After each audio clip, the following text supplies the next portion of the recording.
سپہر کے 3 بجے ہیں۔ السلام علیکم، یہ ریڈیو پاکستان ہے۔ ترنم حامد سے خبریں سنیے۔ اہم خبروں کا خلاصہ۔ نگران وزیر اطلاعات نے کہا ہے کہ عدلیہ کو بدنام کرنے کی حالیہ مذموم مہم میں ملوث افراد کے خلاف قانون اور آئین کے مطابق کارروائی کی جائے گی۔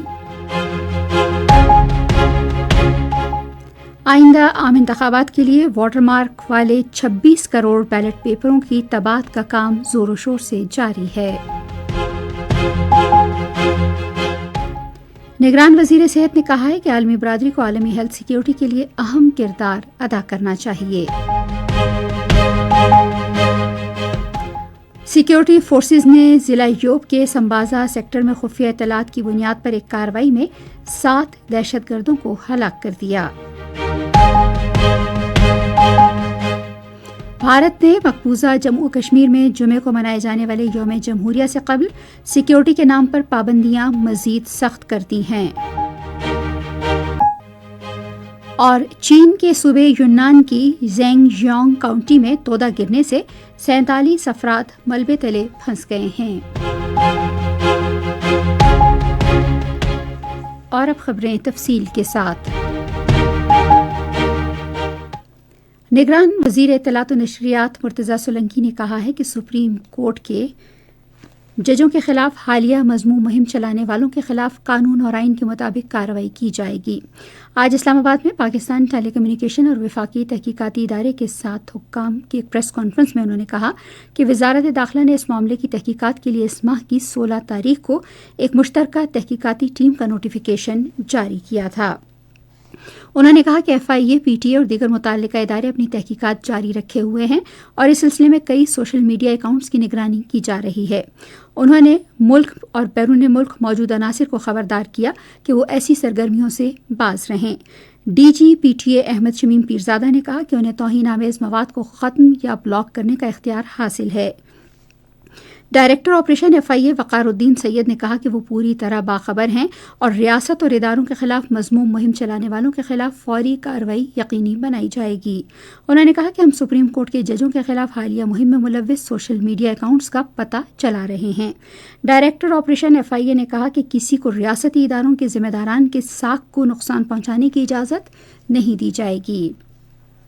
آج اسلام آباد میں ایک تقریب سے خطاب کرتے ہوئے اطلاعات و نشریات کے وزیر مرتضی سولنگی نے کہا کہ اگلے ماہ کی 8 تاریخ کو عام انتخابات کے انعقاد سے متعلق کسی کو شک و شبہ نہیں ہونا چاہیے۔ انہوں نے کہا کہ عوام اگلے ماہ کی 8 تاریخ کو آئین کے تحت حاصل حق کے رائے دہی کا استعمال کریں گے۔ انہوں نے انتخابی عمل کے بارے میں بے بنیاد افواہیں پھیلانے پر افسوس ظاہر کرتے ہوئے اس بات پر زور دیا کہ آئین کے دیباچے میں واضح طور پر کہا گیا ہے کہ ملک منتخب نمائندے ہی چلائیں گے۔ وزیر اطلاعات نے کہا کہ ملک کو درپیش معیشت، خارجہ پالیسی، آبادی میں بے پناہ اضافے، صحت اور تعلیم کے مسائل سمیت بنیادی مسائل پر بحث و مباحثہ ہونا چاہیے۔ ادھر نگران وزیر اطلاعات نے ڈائریکٹر جنرل ریڈیو پاکستان سعید احمد شیخ کی والدہ کی وفات پر اظہار تعزیت کے لیے آج ریڈیو پاکستان اسلام آباد کا دورہ کیا۔ وفاقی وزیر نے سعید احمد شیخ سے ان کی والدہ کے انتقال پر تعزیت کی اور مرحومہ کے بلندی درجات کے لیے دعا کی۔ مرتضی سولنگی نے کہا کہ والدہ کا کوئی نعم البدل نہیں۔ انہوں نے کہا کہ والدہ کا انتقال بہت بڑا صدمہ اور ناقابل تلافی نقصان ہے۔ آئندہ عام انتخابات کے لیے 26 crore water mark ballot papers کی چھپائی کا کام تیزی سے جاری ہے۔ سرکاری ذرائع کے مطابق کراچی میں بلوچستان اور سندھ کے حلقوں کے لیے، جبکہ خیبر پختونخوا، پنجاب اور اسلام آباد کے حلقوں کے لیے اسلام آباد میں سرکاری پرنٹنگ آفس میں بیلٹ پیپرز کی چھپائی جاری ہے۔ نگران وزیر صحت ڈاکٹر ندیم جان نے کہا ہے کہ عالمی برادری کو عالمی ہیلتھ سیکیورٹی کے معاملے پر نمایاں کردار ادا کرنے کی ضرورت ہے۔ آج لاہور میں قومی لائحہ عمل کے تحت ہیلتھ سیکیورٹی کے لیے صوبائی منصوبہ بندی ورکشاپ کے موضوع پر ایک تقریب سے خطاب کرتے ہوئے انہوں نے کہا کہ انسانیت کو بیماریوں سے بچانا ہم سب کی اجتماعی ذمہ داری ہے۔ اس موقع پر اپنے خطاب میں صوبائی وزیر صحت جاوید اکرم نے کہا کہ ہیلتھ سیکیورٹی ہر شہری کا بنیادی حق ہے۔ انہوں نے کہا کہ ہیلتھ سیکیورٹی کو قومی پالیسی کا حصہ بنایا جانا چاہیے۔ صوبائی وزیر برائے بنیادی اور ثانوی صحت ڈاکٹر جمال ناصر نے کہا کہ حکومت عوام کو بہترین سہولیات کی فراہمی کے لیے 24 گھنٹے کام کر رہی ہے۔ یہ خبریں آپ ریڈیو پاکستان سے سن رہے ہیں۔ سیکیورٹی فورسز نے آج ضلع یوب کے سمبازا سیکٹر میں پاک افغان سرحد کے قریب خفیہ اطلاع پر ایک کارروائی میں 7 دہشت گردوں کو ہلاک کر دیا۔ ISPR کے مطابق یہ دہشت گرد سیکیورٹی فورسز کے خلاف کارروائیوں اور معصوم شہریوں کے قتل میں ملوث تھے۔ دہشت گردوں کے قبضے سے اسلحہ اور گولہ بارود بھی برآمد کیا گیا۔ علاقے سے دہشت گردوں کے مکمل صفایا کرنے کے لیے کارروائی جاری ہے۔ ایک بیان میں ISPR نے دہشت گردی کے ناسور کے خاتمے کے لیے پاکستان کے عزم کا اعادہ کیا ہے۔ Islamabad capital city police officer doctor Akbar Nasir Khan نے کہا ہے کہ وفاقی دارالحکومت میں امن و امان کی صورتحال قابو میں ہے۔ آج ایک ویڈیو پیغام میں انہوں نے کہا کہ دارالحکومت میں غیر قانونی اجتماعات پر پابندی عائد ہے، تاہم انہوں نے واضح کیا کہ عوام کو اپنی روزمرہ سرگرمیاں جاری رکھنی چاہیے اور وہ افواہوں پر کان نہ دھریں۔ لاہور میں امریکہ کی قونصل جنرل مس کرسٹن کے ہاکنس نے کہا ہے کہ امریکہ تعلیم اور تجارت کے شعبوں میں حکومت پنجاب کے ساتھ تعاون بڑھانا چاہتا ہے۔ آج لاہور میں نگران وزیر اعلیٰ پنجاب محسن نقوی سے ملاقات میں انہوں نے کہا کہ پنجاب کیلیفورنیا جڑواں ریاستوں کے معاہدے کے تحت امریکہ پنجاب کے ساتھ دو طرفہ تعلقات بڑھانے کا خواہاں ہے۔ ملاقات میں باہمی دلچسپی کے امور اور مختلف شعبوں میں تعاون پر بھی تبادلہ خیال کیا گیا۔ اس موقع پر گفتگو کرتے ہوئے نگران وزیر اعلیٰ پنجاب نے کہا کہ حکومت زرعی شعبے خصوصاً گندم کی کاشت کے سلسلے میں امریکی ماہرین کی خدمات حاصل کرنا چاہتی ہے۔ انہوں نے امریکہ کے ساتھ تعلیم اور تعمیرات کے شعبوں میں بھی کام کرنے کی خواہش کا اظہار کیا۔ امریکی سفیر ڈونلڈ بلوم نے آج کراچی میں نگراں وزیر اعلیٰ سندھ مقبول باقر سے ملاقات کی۔ ملاقات میں دو طرفہ تعلقات، معیشت کی بہتری کے لیے کیے گئے حکومتی اقدامات اور سندھ میں امریکی حکومت کی جانب سے تعمیر کیے گئے 200 اسکولوں سمیت دیگر امور پر تبادلہ خیال کیا گیا۔ وزیر اعلیٰ نے اس موقع پر کہا کہ امریکی حکومت تعلیم، صحت، غذائیت کے شعبوں میں صوبائی حکومت کی مدد کر رہی ہے۔ اس کے علاوہ سیلاب متاثرین کی بحالی میں بھی تعاون کیا جا رہا ہے۔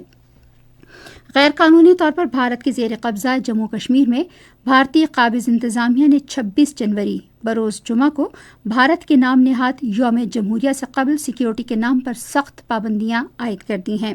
سری نگر اور اس کے نواحی علاقوں میں تلاشی کی کارروائیوں، نگرانی اور تمام شاہراہوں اور مرکزی سڑکوں پر گشت کے لیے فوجیوں کی اضافی نفری تعینات کر دی گئی ہے۔